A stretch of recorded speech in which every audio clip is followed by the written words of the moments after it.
We've heard some really great projects, and I'd kind of like to just bring it full circle.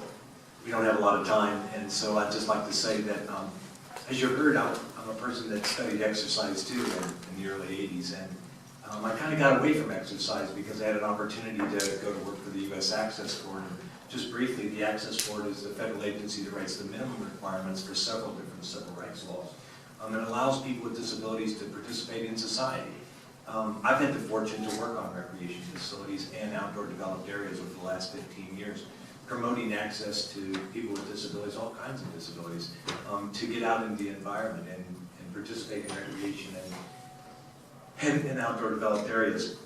And I've been a part of the RESNA and ASTM process to help develop the exercise equipment, because currently the Access Board accessibility requirements that are under the Americans with Disabilities Act or the Architectural Barriers Act for federal facilities get you to the piece of equipment, but it doesn't get you any further.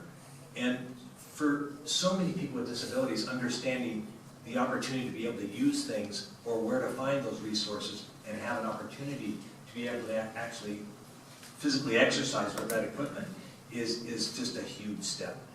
Right now, you may go to an exercise facility and find very little that a person with a physical disability could actually use.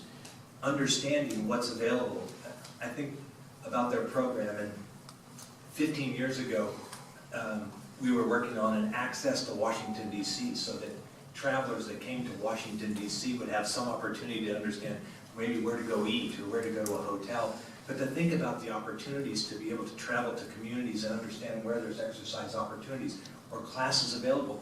So many of us don't even know our own neighbors, let alone what's going on down the street. And so to understand these great possibilities for whether it's a class or a program or a facility that you can actually go in and use is a huge step to take. And then also the accessibility requirements under the Americans with Disabilities Act is minimum requirements. They basically are get you there.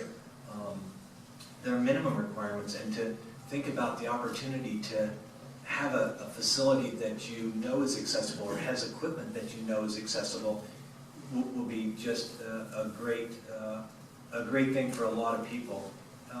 Standard development takes a long time. I worked 13 years to get one rule through for federal facilities to make boating, fishing, camping, trails accessible. It took 15 years.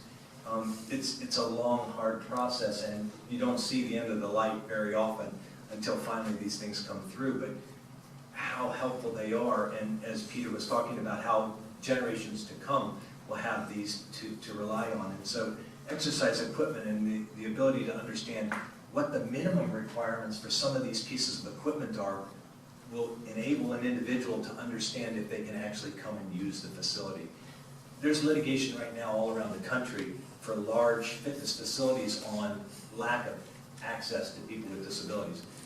We know that you're required to get in the door. We know that you're required to have a minimum level of access in a bathroom or a change room or locker room.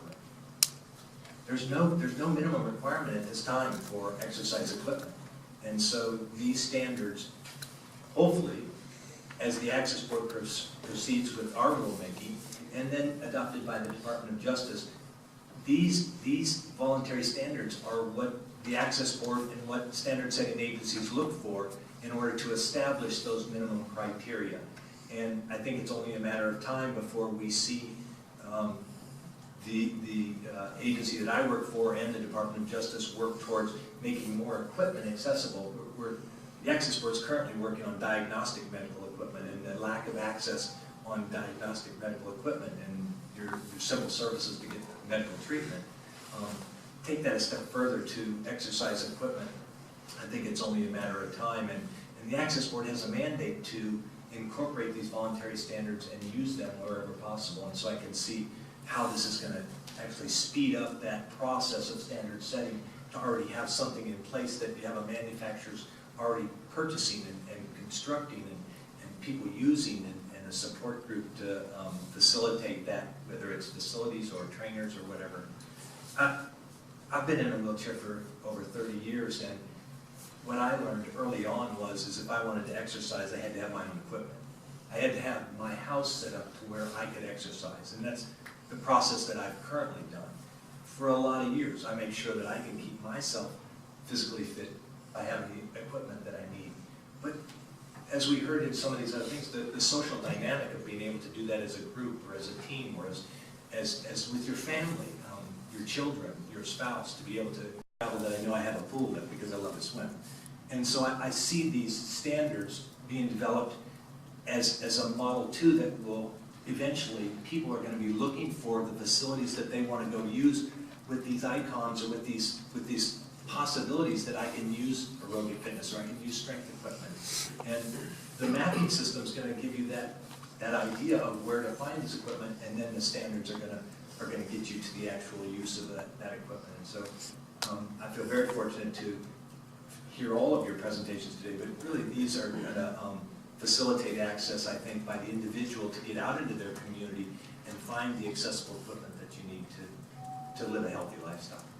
And so I think the idea is if we had time for questions, we'd do that, but I think lunch is already waiting. So I know they have a booth in there, if you can answer questions to them individually, but I guess I'd like to have you join me in thanking them for their project.